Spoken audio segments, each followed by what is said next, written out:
को हमने देखा कि सैम्पल्स कलेक्ट किए जहाँ जहाँ से हमें कंप्लेन आ रही थी गुलबर्ग सब डिवीज़न में और बाकी सब डिवीज़न सेंट्रल के तो जहाँ से हमारी सैंपल्स जो हैं उसमें एडल्ट्रेट मिल्क की हमें पता चला कि इसमें केमिकल है या क्या आफ्टर एग्जामिनिंग द मिल्क तो मैंने ख़ुद जाकर वो शॉप्स जो हैं वो सील कर दिए मिल्क शॉप्स और अब उनको हमने ये हिदायत दी हैं कि जब तक वो मयारी अपनी दूध की मयार को बरकरार ना करें और फिर से उनकी रीसैम्पलिंग होगी और फिर रीटेस्टिंग होगी उसके बाद हम उनको रीसील करेंगे। जी, हमारे प्रोग्राम में हमारे हमरा होंगे कंज्यूमर एसोसिएशन के चेयरमैन कौका इकबाल साहब। अस्सलाम वालेकुम सर, कैसे हैं आप? सर आज विज़िट करने वाले हैं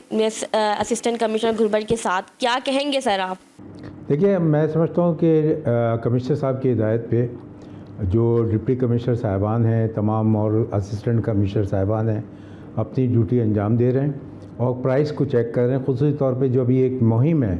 वो है कि दूध के ऊपर हमारा फोकस है कि अडल्ट्रेशन जो हो रही है, गैर मेयारी दूध दिया जा रहा है, क्योंकि दूध जो है रोज़मर्रा की ज़िंदगी की एक अशिया है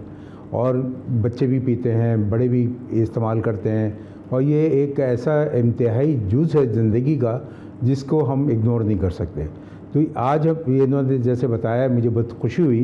कि और मुझे मालूम हुआ था, अखबारात में भी आया, मीडिया पे भी आया कि मुख्तलिफ़ जो दुकानें जो गैर मेयारी दूध दे रही थी उनको सील कर दिया गया। यही बात मैं कहता था कमिश्नर साहब की मीटिंग में भी कि दूध की जो अगर आप कीमतें बनाने की ये बात करते हैं,